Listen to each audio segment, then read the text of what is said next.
कृष्ण कृष्ण हरे हरे, हरे राम राम राम हरे हरे।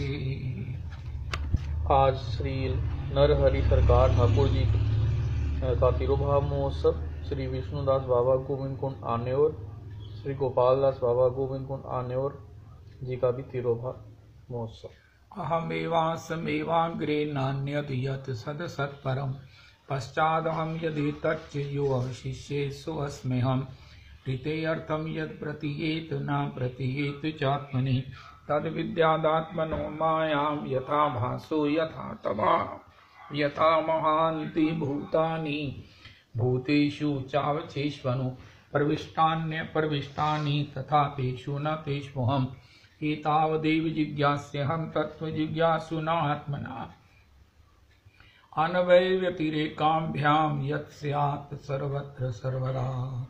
हरे कृष्ण कृष्ण कृष्ण हरे हरे, हरे राम राम राम हरे हरे, हरे कृष्ण कृष्ण कृष्ण हरे हरे, हरे राम राम राम हरे हरे, हरे कृष्ण कृष्ण कृष्ण हरे हरे, हरे राम राम राम हरे हरे।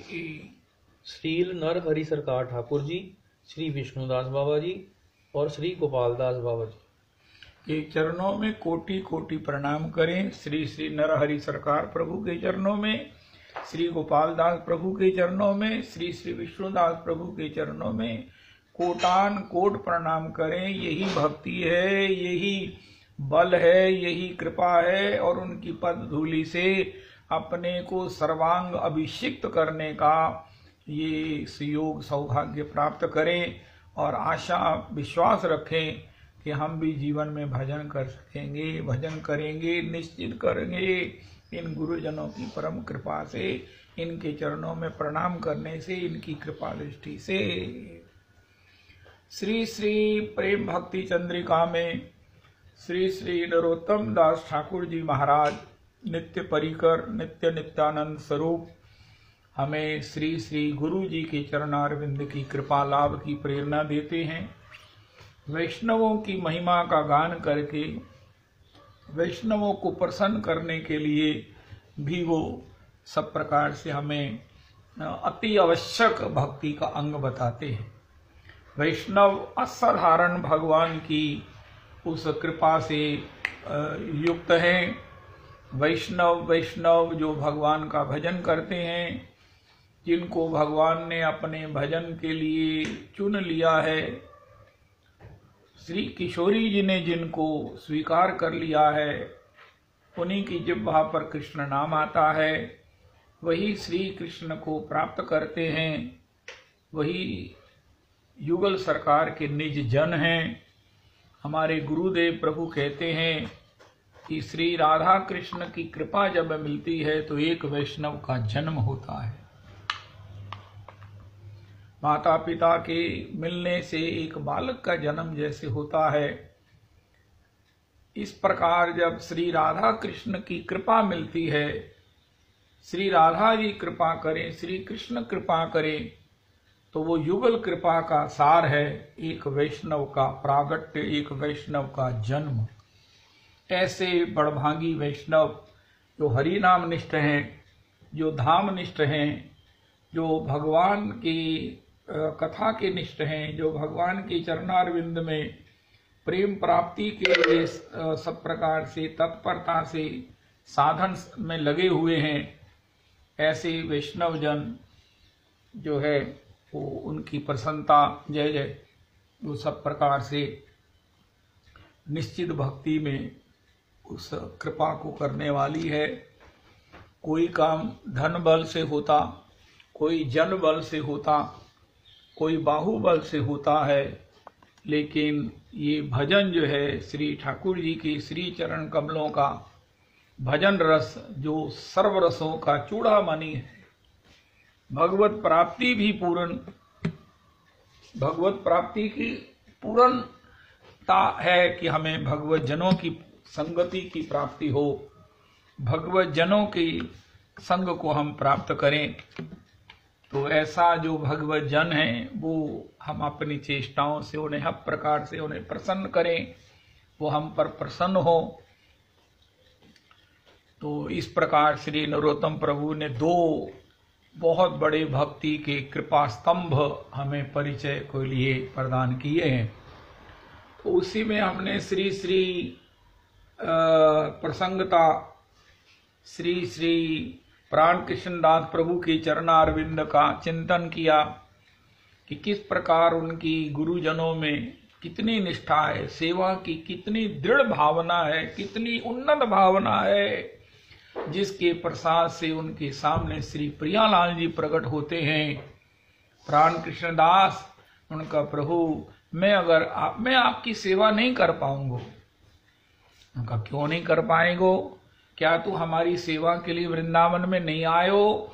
उनका मैं आयो तो आपकी सेवा के लिए, लेकिन अब जो मुझे गुरुद्वय की सेवा मिली है उससे मैं उससे वंचित हो जाऊंगा। आपके प्रेम में, आपकी सेवा में, आपके दर्शनानंद में मैं पागल हो जाऊंगा। तो इन वृद्ध गुरुद्वय की सेवा कैसे करूंगा? तो उनका तब हम आ जाएं जब तुम उसमें से फ्री हुआ करो। उनका नहीं नहीं नहीं, जब तक ये गुरुद्वय धरती पर विराजमान है तो आप उसके बाद ही मैं आपकी सेवा करूंगा।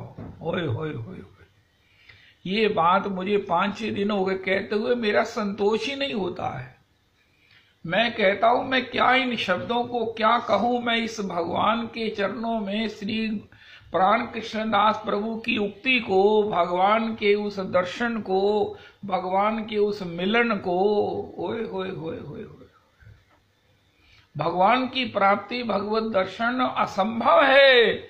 लेकिन जब गुरुद्वय की कृपा होती है, एक गुरु की कृपा होती है, उनकी सेवा से, उनकी अगर अनुग्रह, उनकी कृपा, उनका अगर अनुग्रह प्राप्त होता है तो भगवान तो अपने भक्तों के वशीभूत हैं। भगवान तो अपने भक्तों के वशीभूत हैं, भगवान तो अपने भक्तों के अधीन हैं। हमने सुना कल श्री श्री हितहरिवंश प्रभु जब श्री हरिराम व्यास जी आए हैं तो उन्होंने उनको कहा कि देखो, इसलिए भगवान राधा कृष्ण के भक्तों में सब प्रकार से आत्मसमर्पण करो। अंतिम पंक्ति है उसकी। तो उन्होंने कहा प्रभु जी, श्री हितहरिवंश जी महाराज, आप मुझे भगवान के भक्तों में प्रणिपात करने की, समर्पण की प्रेरणा दे रहे हो, उनकी सेवा की प्रेरणा दे रहे हो, जबकि ये तो राधा कृष्ण की होनी चाहिए। उनका नहीं, राधा कृष्ण तो है ही है, लेकिन ये भक्तों के वशीभूत है। भक्त ही इनका परिचय देंगे, भक्त ही वो बल देंगे, भक्त ही वो कृपा करेंगे, जिससे हम राधा कृष्ण को अपने भजन के माध्यम से, उनके ध्यान स्मरण चिंतन के माध्यम से उनके रस का दोहन करके अंतर प्राणों को आनंदित कर सकेंगे। राधा कृष्ण है, लेकिन इनका सर्वाधिकार इनके भक्तों के पास है। इनकी वश्यता के लिए इनके भक्तों की प्रसन्नता, इनके भक्तों की कृपा, इनके भक्तों की रीझ ही। इसलिए मैंने तुम्हें कहा कि ये वैष्णव वृंद, ये भक्त वृंद के चरणों में आत्मसमर्पण करो, निष्ठार करो। ओ हो, जय हो जय हो जय हो। तो नरोत्तम प्रभु सर्व शास्त्रों में हमें यही कहा गया है। वो बंधु जी एक पद गाते हैं ना, करो रे भैया हरि भक्तन को संग, जो ये कृपा करें तेरे पर तुझे प्रेम पिलावे भंग, जाके अमल दर्श होए हरि का, तेरे नैनन उतरे रंग, करो रे भैया हरि भक्तन को संग। ओ श्री श्री ऐसा हमने सुना। और उसी के अंतर्गत श्री श्री हनुमान प्रसाद पोदार जी महाराज के चरणों का भी स्मरण किया कि किस प्रकार श्री श्री हनुमान प्रसाद पोदार जी के लिए वो चरित्र बड़ा विस्तृत है और बड़ा श्री गौरदास जी की ही समर्थ है कि वो ऐसा गा सकते हैं, गाते हैं। तो मेरे को तो अभी 2 बार सुनने पर भी उसको कह सकने की अभी कोई भी पात्रता प्राप्त नहीं हुई, लेकिन बीच बीच में हम एक एक पक्ष का आस्वादन करते हैं। उनके चरित्र में श्री श्री हनुमान प्रसाद पोदार जी परम संत, परम वैष्णव, रसिक जन में जो है वो अपने आप में अपूर्वतम मारवाड़ी हैं, व्यापारी हैं। खुली आंखों से उन्होंने श्रीमन नारायण प्रभु का दर्शन किया है। 4 बार तो वर्णित है, बाकी अक्सर किया होगा। एक बार श्री श्री हनुमान प्रसाद पोदार जी दिवाली से पहले अपने यहाँ ऑफिस की या घर की पुताई करवा रहे थे। वो कलई वो जो होती है वो सब हो रही थी। तो कुर्सी पर बैठे थे श्री पोदार जी, कोई भजन नहीं कर रहे हैं, कोई ध्यान नहीं कर रहे हैं। सहसा ही इतना प्रकाश हुआ उस कक्ष में कि श्री पोदार जी महाराज ने देखा कि सामने श्रीमन नारायण, हो श्रीमन नारायण नारायण हरि हरि, श्रीमन नारायण नारायण हरि हरि, लक्ष्मी नारायण नारायण हरि हरि, हरि ओम नमो नारायणाय,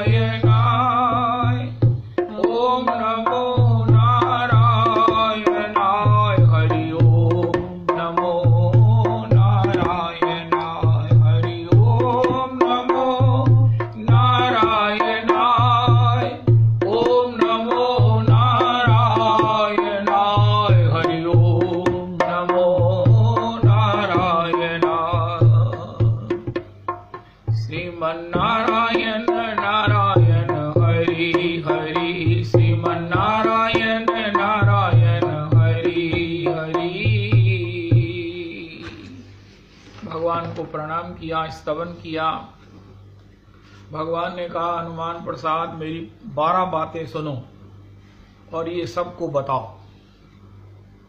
मैं तुम्हें अति महत्वपूर्ण साधन की 12 बातें बताता हूं। उसमें जो कतिपय मुझे याद रही हैं मैं अभी बताता हूं, फिर दोबारा सुनेंगे, फिर एक एक को गाएंगे। 12 की 12 सुननी है, भगवान के श्रीमुख की हैं।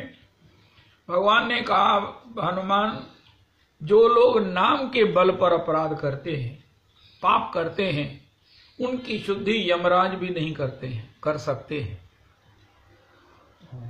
ये सभी को चेताओ कि अगर आपको हरि नाम जो मुझे भी प्रदान करने वाला है, मुझे भी वशीभूत करने वाला है, मेरे को भी आपके हृदय में बंदी बना देने वाला है, मुझे बरबस आपकी ओर खींच लेने वाला है, वो हरि नाम अगर किसी को प्राप्त हो गया है तो उसके बल पर वो पाप नहीं करे। क्योंकि कोई सोचे कि मेरे पास इतना शक्तिशाली भगवान का नाम है, इतने पाप तो जीव दीदात निस्ता नहीं कर सकता जितना एक नामाभास निवृत्त कर सकता है। ऐसी महिमा को जानकर अगर उसके बल पर कोई पाप करता है तो उसकी शुद्धि यमराज का कोई भी दंड, कोई भी यमराज की जो है वो सजा उसे निवृत्त नहीं कर सकती। इसलिए नाम के बल पर, नाम के आश्रय पर कोई भी पाप अपराध नहीं करना बताओ।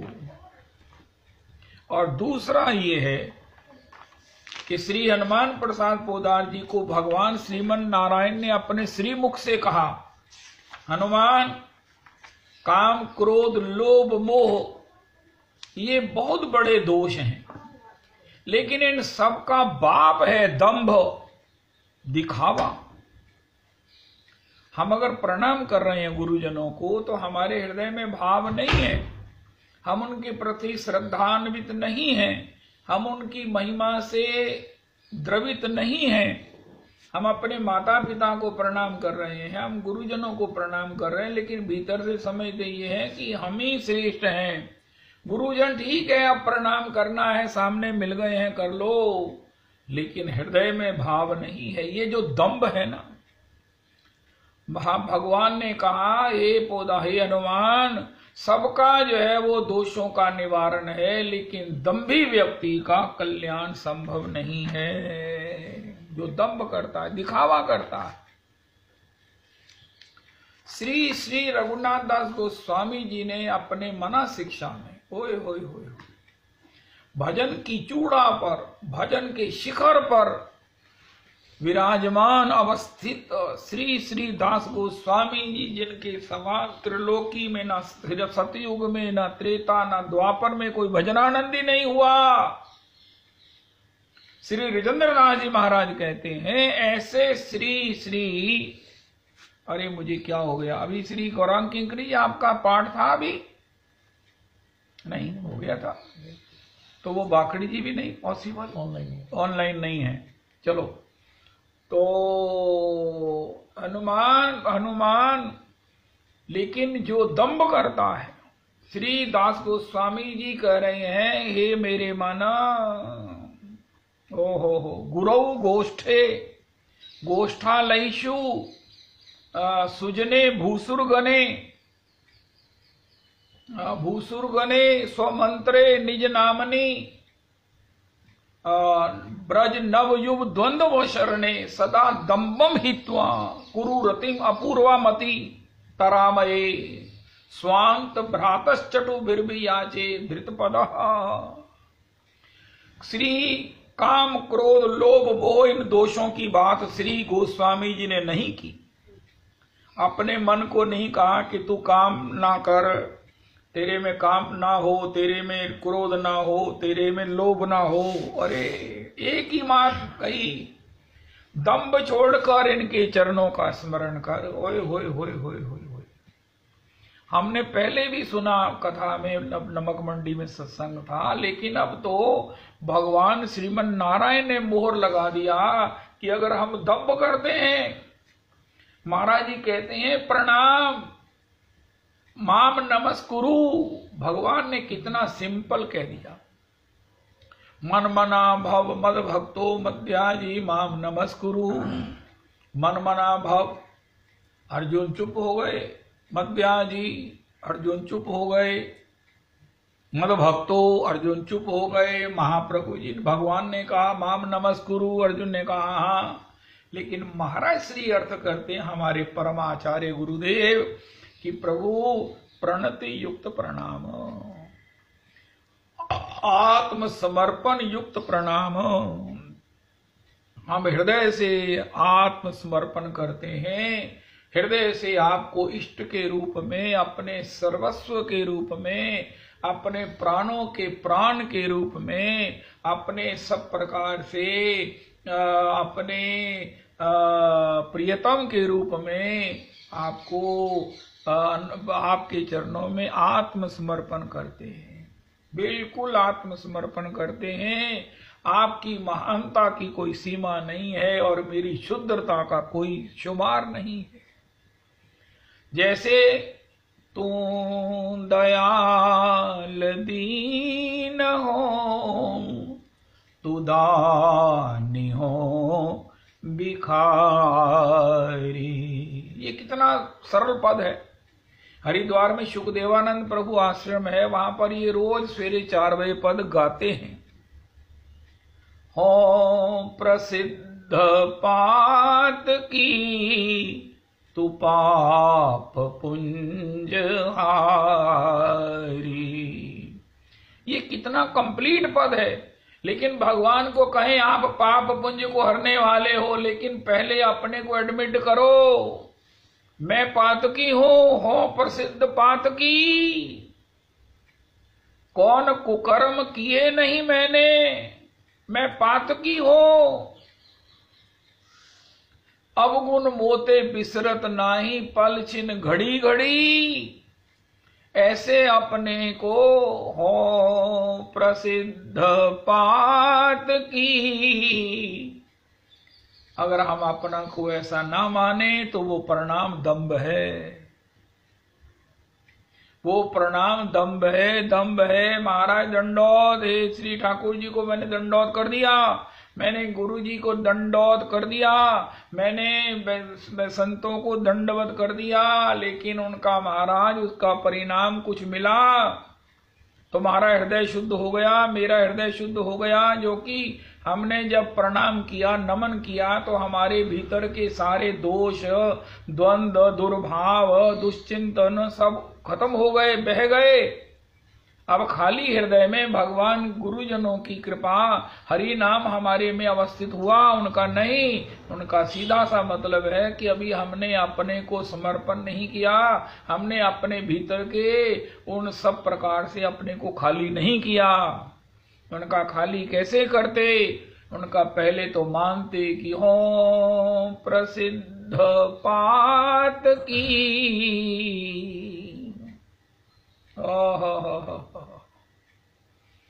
हम पातकी हैं और आप पाप पुंज को हरने वाले हैं, ऐसा दृढ़ भाव रखकर जो प्रणाम किया जाता है तो उसे कहते हैं प्रणति युक्त प्रणाम। रविदास जी, ये हमारे महाराज श्री से ही आपने सुना होगा, इतना गंभीर, इतना गहन, इतना सटीक, इतना प्रॉपर, इतना ओए होए मैं क्या बताऊं। मेरे को तो बस, मेरे को एक श्रोता कहने लगे तुम अपने बड़े महाराज जी को बहुत याद करते हो। उनको मैं थोड़ा याद करता हूं, मेरा बस चले तो मैं सारी कथा में बड़े महाराज श्री, बड़े महाराज श्री, बड़े महाराज श्री ही करता रहूं। यही कथा है, यही है, यही हमारा सत्संग है।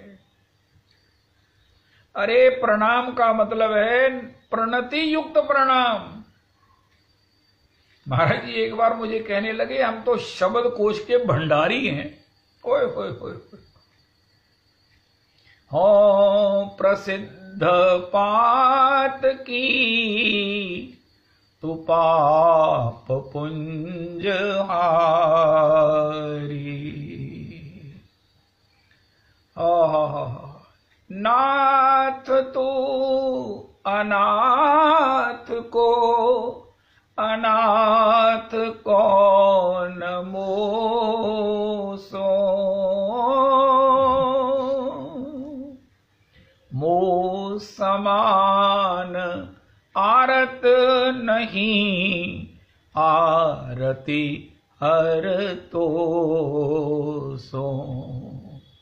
मेरे समान कोई दुखी नहीं है और मेरे दुखों को दूर करने वाला आपके सिवा भी कोई नहीं है। ओए होए होए होए होए, पहले मानो।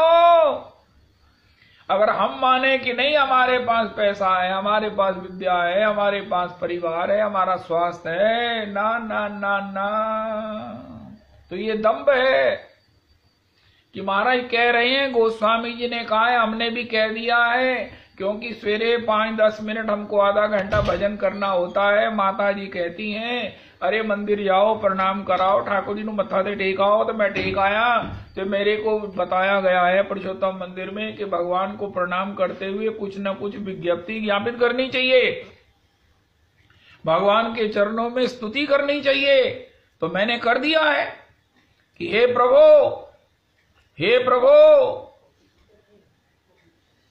हो प्रसिद्ध पात की, मैंने कह दिया है, मोह समान आरत नहीं, आरती हर तो सो।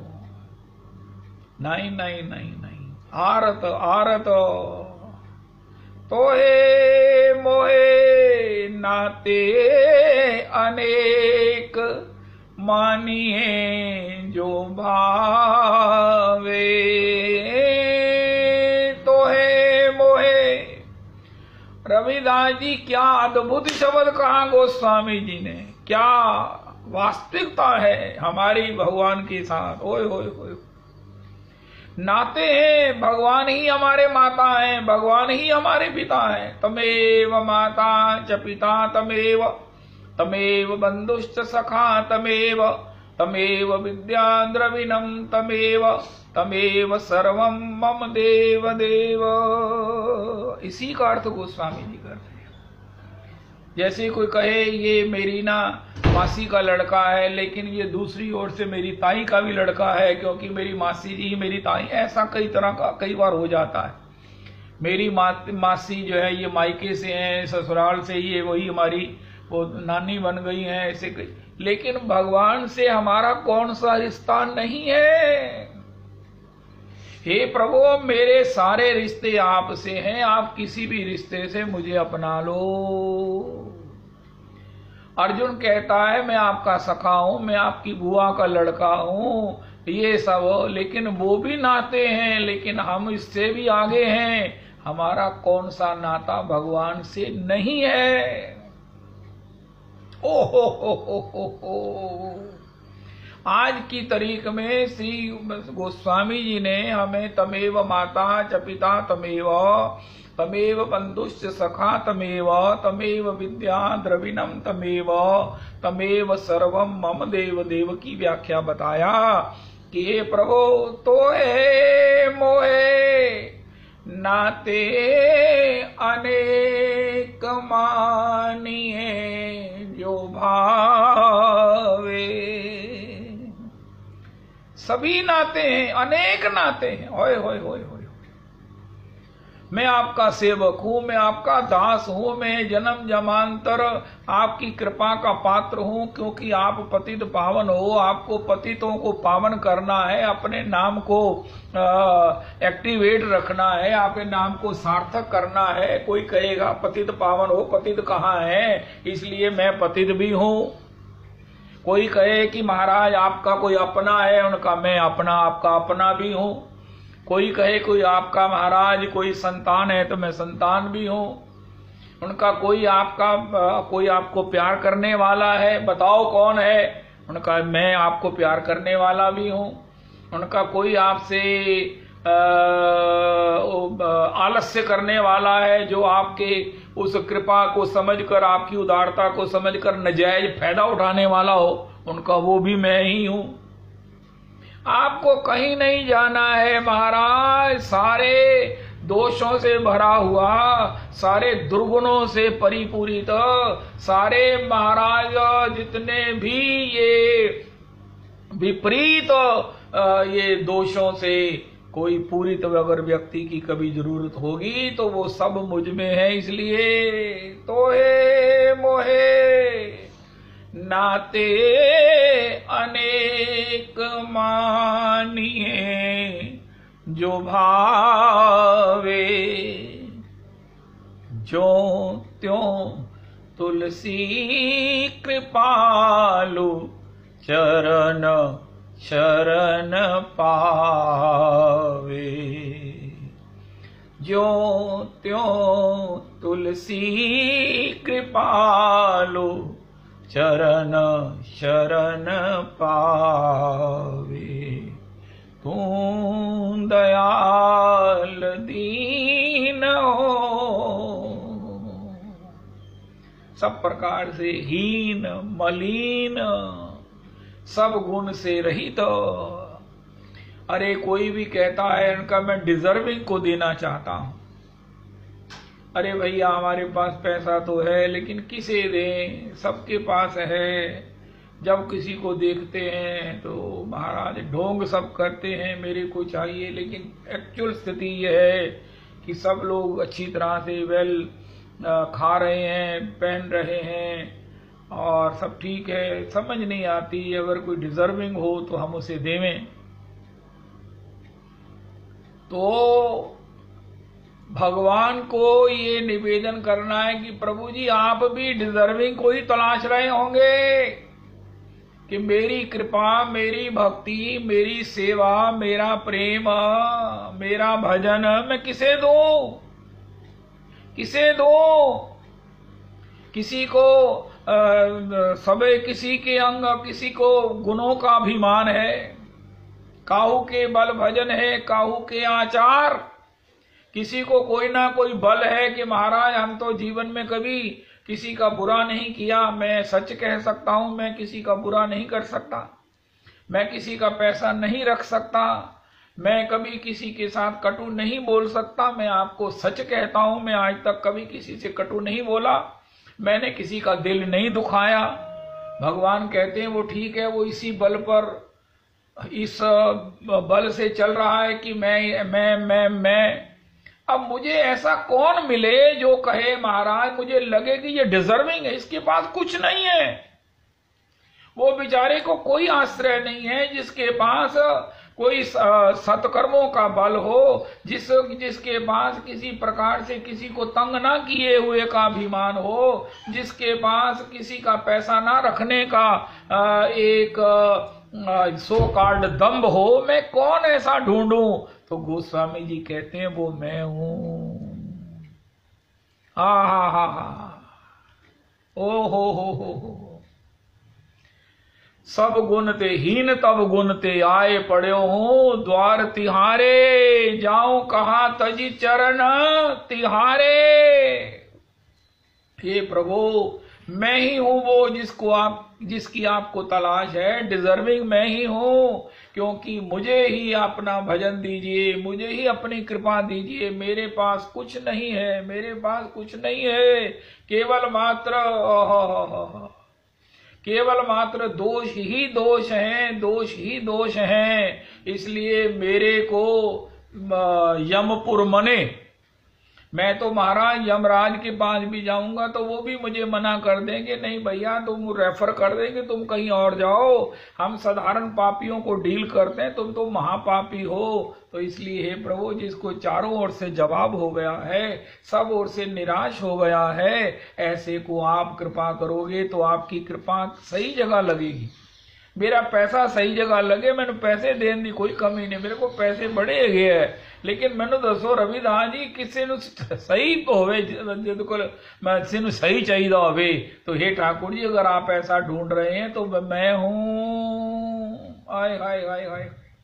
और सच बात तो ये है कि पहले अपने संबंधियों को देखना चाहिए, उसमें से तो कोई ऐसा नहीं है जो कमजोर हो, जो चिंता कर रहा हो कि देखो जी हमारे फलाने के पास इतने पैसे हैं और हम पैसे के बिना कितने कष्ट पा रहे हैं। तो हे प्रभु, मैं ही वो हूँ जो सबसे पहले आपका रिश्तेदार हूँ। मैं नित्य आपका किंकर हूँ।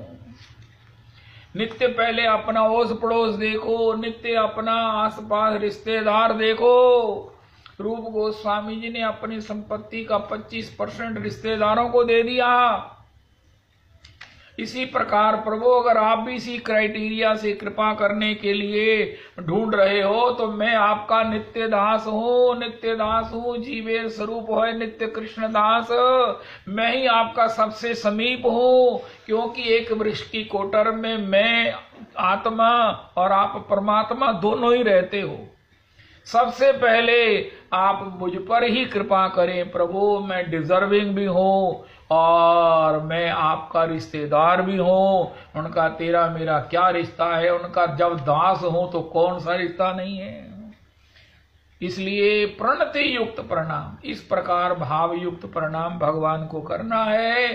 श्रीमन महाराज श्री कहते हैं, तो भगवान ने कहा, हनुमान जो दंभ करते हैं मेरे भजन में, भजन का दंभ करते हैं, भजन की क्रियाओं का दंभ रखते हैं, उनका कभी कल्याण होने वाला नहीं है, उनका कभी कल्याण नहीं होगा। और भगवान ने कहा कि जो नाम की आड़ में नाम के बल पर पाप करते हैं, उनका धर्मराज भी कभी उनको मार्जन नहीं कर पाएंगे, उन्हें शुद्ध नहीं कर पाएंगे। और तीसरा, हनुमान अपने भजन की कथा यथा तथा नहीं कहना।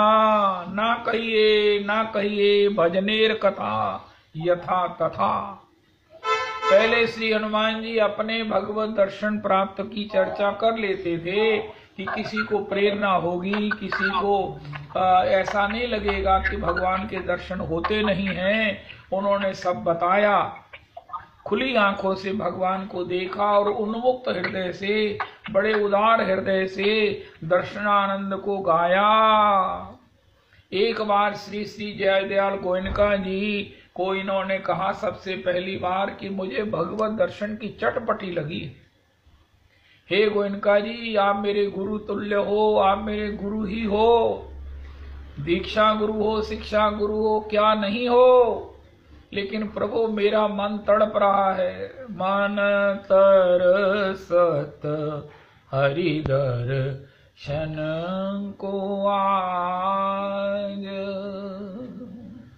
मोरे तुम बिन बिगड़े सकल काज।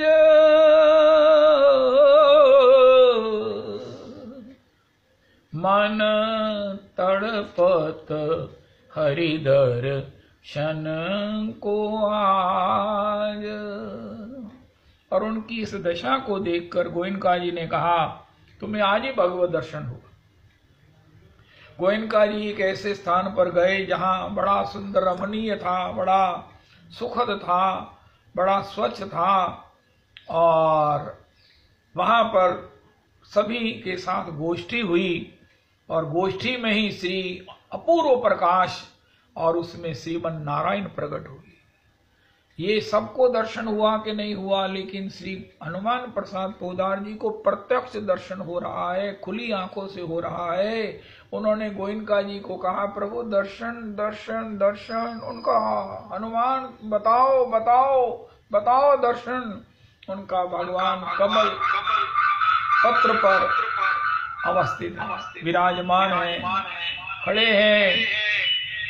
कमल पत्र की शोभा, कमल पुष्प की शोभा, सुंदरता देखते ही बनती है। प्रभु उसकी सुंदरता का मैं वर्णन नहीं कर सकता हूँ। प्रकृति में भी कमल देखे होंगे, लेकिन जो कमल जिसके ऊपर भगवान श्री अपने चरण रखे हुए दर्शन दे रहे हैं, वो कमल की शोभा ही अपूर्व है। वो अप्राकृतिक कमल है। उसकी गंध से वातावरण सब प्रकार से सुवासित हो रहा है। मैं अनुभव कर रहा हूं कि ऐसी गंध सुगंध कहीं भी पहले किसी प्रकार से, किसी भी पेय में, किसी भी एसेंस में कभी मैंने सूंघी, कभी मुझे प्राप्त नहीं हुई। हनुमान आगे कहो फिर कहो, उनका प्रभु के चरण कमल की कोमलता का मैं क्या वर्णन करूं। कितनी सुकुमार चरणावली है, चरण द्वय है, कितने सुकुमार चरण द्वय हैं, कितने सुंदर चरण द्वय हैं, कितने सुंदर चरण द्वय हैं कि इसकी कल्पना करके भी कोई कहे कि इतना सुंदर चरण कमल हो सकते हैं, नहीं संभव है। कल्पनातीत सुंदर हैं, कल्पनातीत सुंदर हैं। हे गुरुजी, कल्पनातीत सुंदर हैं। भगवान ने वो रेशमी पीतांबर धारण किया है। भगवान का रेशमी पीतांबर, और उसमें केसरिया क्या बोलते हैं ना, वो साइड में लगती है, किनारी लगी हुई है, केसरिया किनारी लगी हुई है। ओए होए होए होए होए। वो श्री रेशमी पीतांबर, पीत पीतांबर के ऊपर जो केसरिया किनारी की शोभा मैं वर्णन नहीं कर सकता हूं। मैं उसका दर्शन करके उसकी सुंदरता को निहार कर उसको नहीं बता सकता कि उसका कितना सौंदर्य है। भगवान का नाभि कमल, ओ हो। भगवान की बड़ी पतली सी कटी है, और उस पर जो भगवान का वो कटी में क्या धारण होता है, वो कटी किंकनी, कटी किंकनी, कटी का जो किंकनी है, ओए हो।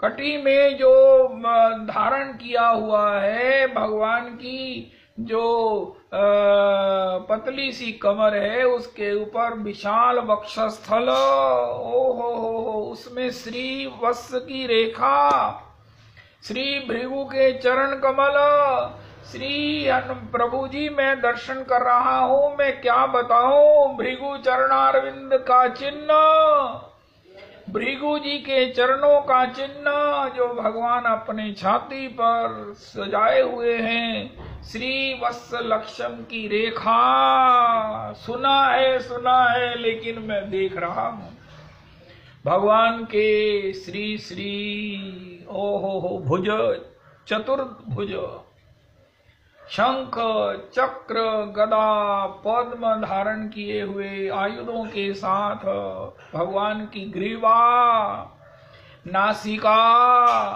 मंद मंद हास्य, नेत्र बड़े बड़े मोटे मोटे नेत्र। श्री वो गोविंद भार्गव जी कहते तेरे मोटे मोटे नैना है भगवान की। ओए होए होए, मोटे मोटे नैना।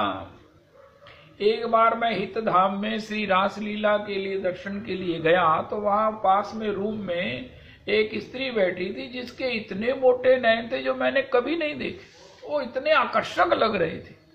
मैंने अपने को बड़ा ही रोका, आखिर रोक ही लिया कि मैं जाकर पूछूं कि हे माता जी, हे मैया, हे लक्ष्मी, हे श्री लक्ष्मी जी, आपने ये मोटे नैन कहां से प्राप्त किए? ये मोटे नैन तो पहले कभी देखे नहीं गए। इतने मोटे नैन जो इतना सुंदर लग रहे हैं, तो भगवान के मोटे नैन कैसे होंगे? मैंने कहा, मैंने इस स्त्री से पूछा तो इसका पति डंडा लेके ही ना आ जाए। तुम कौन हो भाई? भागो भूत प्रेत। लेकिन मैं बड़ी मुश्किल से रोक सका। मेरा मन था कि मैं पूछूं कि ये मोटे मोटे नैन कहां से प्राप्त किए। चलो, भगवान के मोटे मोटे नयन, भगवान का वो मंद स्मित। श्री गुरु जी, भगवान का मंद स्मित नेत्रों से केवल करुणा बरस रही है।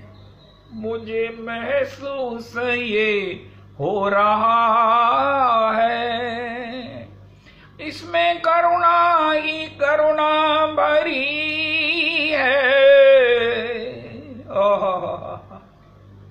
आपने सबकी झोली भरी है, तेरे दर से मैं खाली ना जाऊं,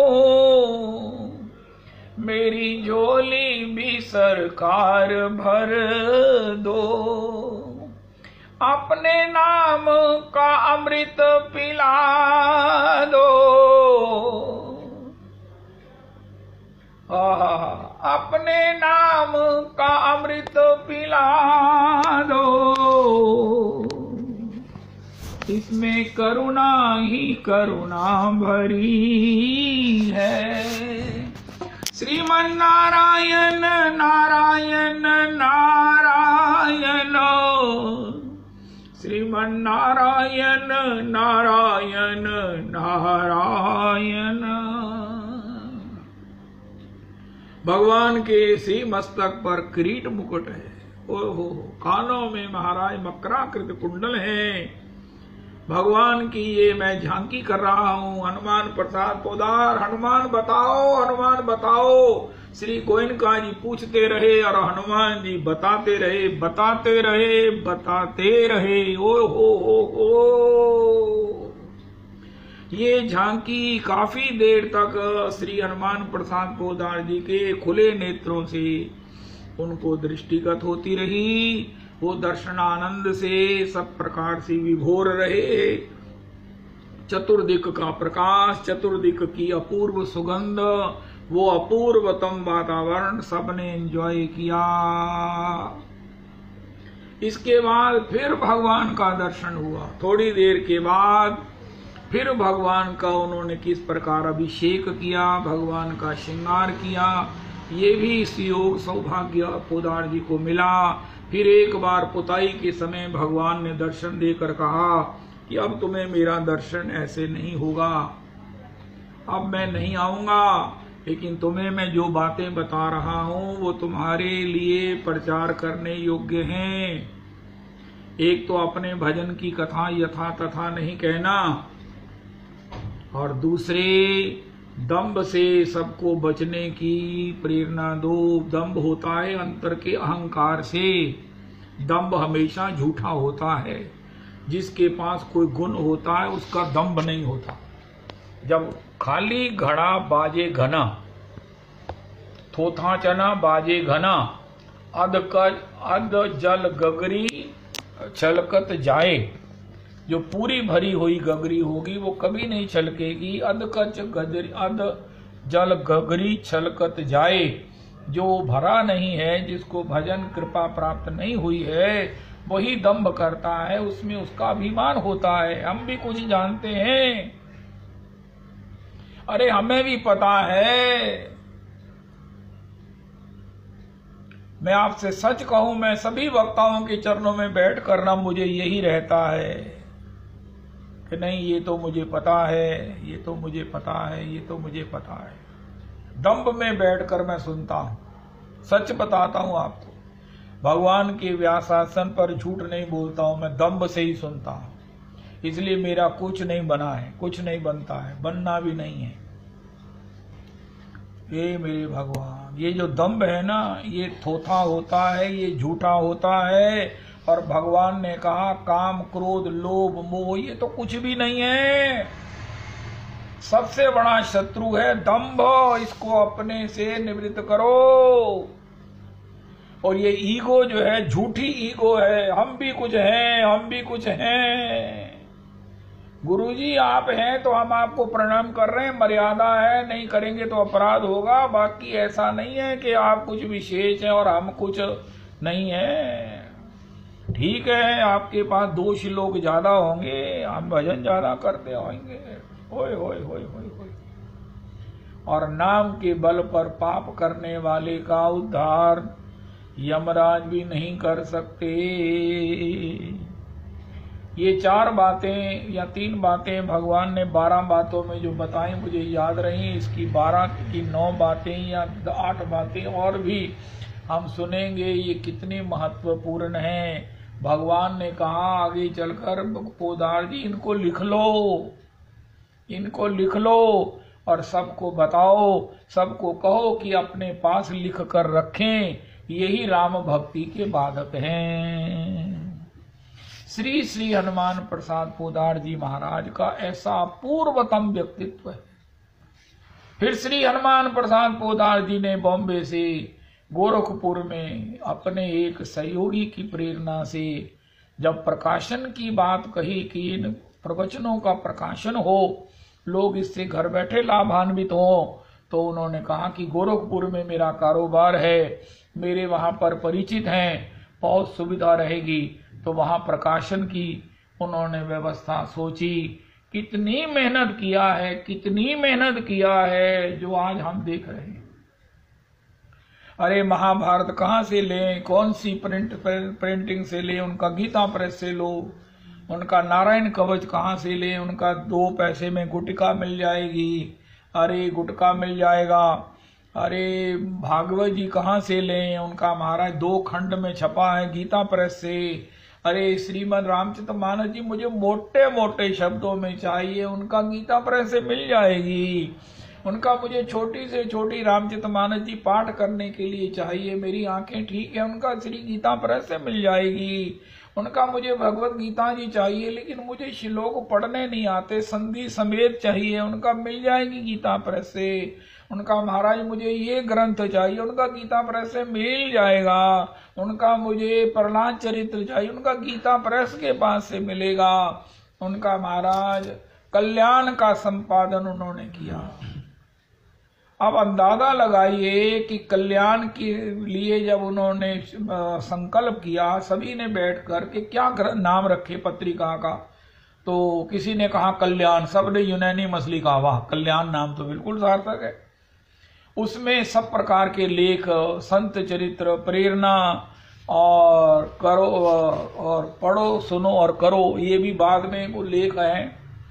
लेकिन अब उसके ग्राहक बनाने हैं, उनसे शुल्क वसूलना है, उसको लेख लिखने हैं, फिर उसका प्रिंट में भेजना है, फिर उसका प्रूफ देखना है। एक पक्की बात है कि उसमें एक गलती नहीं मिलनी चाहिए। 3-4 बार उसे प्रूफ रीडिंग करनी है। ये काम अकेले श्री हनुमान प्रसाद पोदार जी करते। पॉसिबली भगवान की आज्ञा भी थी कि तुम मेरे भजन का, मेरी भक्ति का, मेरे नाम का प्रचार करो, लोगों को बताओ कि जीवन जो है वो केवल मात्र भजन के लिए मिला है। वो सब लोग अपने साधन को प्राप्त करके अपने घर लौटें, मेरे धाम लौटें जो उनका अपना घर है, ऐसा भगवान ने कहा। और हनुमान प्रसाद पोदार जी बस प्रचार में लग गए। इसके लिए कितनी मेहनत की होगी भैया। थोड़े समय पहले, काफी समय पहले 1,30,000 कस्टमर बन गए थे, थोड़े समय में ही। लेकिन इसके लिए कितनी मेहनत, अब बताओ, चंदा उगराना, प्रेरणा करके मेंबर बनाना, फिर उनको ग्रंथ डिलीवर कराना। ये पूछो गिरिराज दासा भाजी से, कोई कहता मुझे मिला नहीं, फिर वो क्या करते हैं, उसको रजिस्ट्री से भेजते हैं। होए होए होए होए, कितना कठिन कार्य है। इसके बाद अपना नियम भी करना, इसके बाद अपना ध्यान भी करना। फिर उन्होंने, जब सभी भक्त लोग पूछते, प्रभु जी सुना है आपको भगवत दर्शन हुए, उनका आप सब लोग कुसर मुसर करते रहते हो, मुझसे नहीं पूछते, लेकिन आप चाहते हो कि मैं बताऊं दर्शन कैसे हुए, तो आपको भी हो सकते हैं। उनका वाह महाराज, हमें भी कराइए, हमें भी कराइए। उनका उसके लिए अपने को विधिवत साधन में, शास्त्र गुरुजनों की आज्ञा के बिल्कुल परिवेश में, उसमें पाश में अपने को आबद्ध कर लो। जो साधन गुरुजन बतावे उसको दृढ़ता से पालन करो, उसमें कोई भी किसी प्रकार से प्रमाद नहीं करना। जैसे हमारे यहाँ, तो उनका मैं शिविर लगाता हूं, जो लोग शिविर में शामिल होना चाहते हैं, बड़े बड़े सेठ और बड़े बड़े साधक उसमें शामिल हुए, उसका पहला नियम ये था कि जो शिविर में आधा मिनट भी लेट आएगा उस दिन उसकी एब्सेंट होगी और उसको सारा दिन निर्जला रहना होगा। एक बार की बात है कि सभी लोग आधा मिनट लेट आए तो सबने उस दिन निर्जला रखा। आधा मिनट की भी देरी का तात्पर्य यह है कि आपको उसमें रुचि का अभाव है। हनुमान प्रसाद पोदार जी समय के कितने पक्के थे कि आधा मिनट लेट भी नहीं हो सकते, वरना दरवाजा बंद मिलेगा। और बंद दरवाजे का मतलब है कि आपको आज व्रती रहना, निर्जला व्रती रहना है, ताकि आगे से आप लेट ना हो। वाह वाह वाह, ये बात तो बहुत अच्छी है। इसके बाद ध्यान की विधि, उसमें कई तरह के नियम थे, बहुत नियम है, बहुत नियम। 15 नियम श्री श्री हनुमान प्रसाद पोदार जी ने निश्चित किए, वो भी आपको बताएंगे कि किसी भी प्रकार से आप इनका दृढ़ता से पालन करें। अगर इनका दृढ़ता से पालन नहीं कर सकते हैं या नहीं करेंगे तो आपको आपकी अभिष्ट जो इच्छा है कि हमें भी खुली आंखों से, बंद आंखों से हृदय में सामने भगवान का दर्शन हो, ये नहीं होगा। वो 15 नियम है, 15 नियम है। हो जय हो। श्री श्री हनुमान प्रसाद पोदार जी की अनुगति में सबने उसका पालन किया। दर्शनों की बात तो नहीं लिखी गई कि सबको दर्शन हुए, लेकिन जो एक बात मुझे याद रही, बाकी सुनाएंगे कि आधा मिनट लेट भी आप नहीं आ सकते। आधा मिनट लेट आने वालों से पूछो कि तुम आधा मिनट पहले क्यों नहीं आ जाते जी। इसलिए हमने लेट वाला काम ही नहीं रखा रविदास जी। यहाँ अपने मंदिर की, बाबूजी की जय जयकार करना बहुत जरूरी है कि अरे लेट वाला काम ही छोड़ो। उनका क्यों तुम लेट नहीं होते? उनका हमारे हम जाते ही पहले हैं। हमारा जो सत्संग है वो समय पर नहीं शुरू होता, वो बिफोर समय शुरू होता है। लाउड स्पीकर वाला बाद में आवे, तबले वाला बाद में आवे, जब उसकी मर्जी हो आवे, श्रोता जब मर्जी आवे। महाराज कल से सत्संग 7:15 बजे होगा या 6 बजे होगा, उनका महाराज हम नहीं आ सकते। उनका भैया आपको थोड़ी कहा है, ये तो मैंने अपने लिए कहा है कि कल से मैं 6 बजे आऊंगा, आप अपने टाइम से आओ, आपको जब रुचि हो तब आओ। रामधाम में सत्संग जब शुरू में हुआ तो लोग कोई कितने बजे आ रहा है, कोई कितने बजे आ रहा है। 6 से 7 का समय था। एक बार मैंने 5:30 शुरू कर दिया, 6:30 विश्राम हो गए। लोगों ने कहा क्या हुआ? उनका महाराज मैं 5:30 आ गया था। आपको रुचि नहीं है तो फिर उसमें मुझे 7 बजे तक बैठने का क्या जरूरत? तब से सत्संग समय पर सब श्रोता आ जाते हैं। लेट वाली ये जो है ना, ये पोदार जी भी नहीं इसे स्वीकार करते थे। और हनुमान प्रसाद पोदार जी को एक बार उनकी ये शोर मच गया कि पोदार जी को दर्शन हुआ है, और पोदार जी को भगवान ने, उनका एक कर्मचारी था उसने देख लिया था जोरोखे में पोदार जी को बातें करते हुए, सुनते हुए। यद्यपि भगवत दर्शन तो उसे नहीं हुआ, उसने हल्ला कर दिया, सभी जगह समाचार फैल गया हनुमान प्रसाद जी को भगवत दर्शन हुआ है, भगवत दर्शन हुआ। 2 घंटे भगवान इनके नेत्रों के सामने रहे। तो उनकी पत्नी उस समय वो राजस्थान में उनके पुराने पैतृक घर में थी, उसको पता चला, वो तो रो रो कर महाराज लौटी कि मुझे पता चला है आपको भगवत दर्शन हुआ है।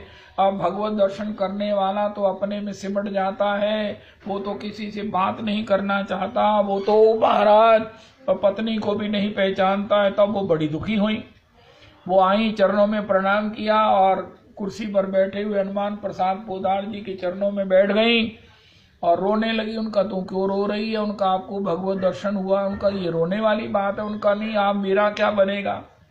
उनका देवी तुम्हें किसने भरमा दिया है? तो वहां लिखा है कि तत्काल उसी समय पुनः प्रकाश हो गया और उनकी पत्नी को भगवत दर्शन हुआ। पत्नी को भगवान ने कहा ये तो पता नहीं है, ग्रंथ में नहीं लिखा है, लेकिन उसके बाद उनकी पत्नी को कष्ट नहीं हुआ, वो भी स्थिर हो गई। मानो भगवान ने कहा कि तू भी भजन किया कर, तू भी मेरे दर्शन आनंद को कर, उनको अगर मिल गया है तो तुम दोनों समान आनंद में रहो, तो फिर किसी को किसी का क्या संग का विछोह कैसे होगा। ये हनुमान प्रसाद पोदार जी का व्यक्तित्व है कि उनके द्वारा एक बार श्री देव ऋषि नारद, 2 महात्मा श्री हनुमान प्रसाद पोदार जी को स्वप्न में दिखे। श्री हनुमान प्रसाद पोदार जी ने प्रणाम पूर्वक पूछा, प्रभु जी आप? श्री नारद जी ने कहा मैं देव ऋषि नारद हूं, ये मेरे साथ अंगिरा जी हैं। उनका वाह, ब्रह्मपुत्र नतास्मि, भक्ति ने आपके लिए कहा है कि हे ब्रह्मा जी के पुत्र मैं आपको प्रणाम करती हूँ। उनका हम इसलिए आए हैं कि कल 3 बजे दोनों आपसे हम मिलने आएंगे, कल 3 बजे दोपहर को। तो आए अगले दिन देव ऋषि नारद जी और अंगिरा जी। ओ हो, हनुमान जी ने सभी व्यवस्था करी, उन कहाँ विराजेंगे, कहाँ बैठेंगे, किस प्रकार। ओ हो, इस आनंद का अनुमान नहीं किया जा सकता है। जब वो आए तो उनके कर्मचारियों ने देखा, तब तो साधु रूप में थे, लेकिन जैसे ही उन्होंने भीतर प्रवेश किया, गीता प्रेस में तब रहते थे हनुमान जी, तब वो अपने देव ऋषि स्वरूप में, क्योंकि उनकी कोई छाया धरती पर नहीं पड़ रही थी, दोपहरी का समय था और जमीन पर पैर नहीं लग रहे थे, किसी भी प्रकृति के उस ना जमीन को ना किसी स्टूल को वो टच नहीं कर रहे थे। ऐसे ही वो उस भीतर कक्ष में आसन पर भी बैठे और श्री हनुमान प्रसाद पोदार जी से उन्होंने खूब बातें की। हनुमान जी ने प्रणाम किया, स्तवन किया और कितनी जिज्ञासाएं की, उन्होंने सबका उत्तर दिया। और यहां तक कहा नारद जी ने, मैं तुम्हारे पास आता रहूंगा। रविदास जी अपने अपनी जगह पर बैठे, ताली बजाओ, हनुमान जी को, श्री देव ऋषि नारद जी को करोड़ करोड़ करोड़ करोड़ करोड़ प्रणाम करो। ओ देव ऋषि नारद जी, ओए होए होए होए होए होए। फिर एक बार श्री सनकादि आए। ओ हो, सनकादि, वो भी चारों छोटे छोटे बाबा लोग आए, लेकिन भीतर प्रवेश करते ही वो अपने असली स्वरूप में सनक सनंदन सनत कुमार सनातन आए, हनुमान प्रसाद जी से गोष्ठी करने, उनको उपदेश देने। ओए होए होए होए होए होए। हरे कृष्णा कृष्णा कृष्णा हरे हरे, हरे राम राम राम हरे हरे, हरे कृष्णा कृष्णा कृष्णा हरे हरे, हरे राम राम राम हरे हरे, हरे कृष्णा कृष्णा कृष्णा हरे हरे, हरे राम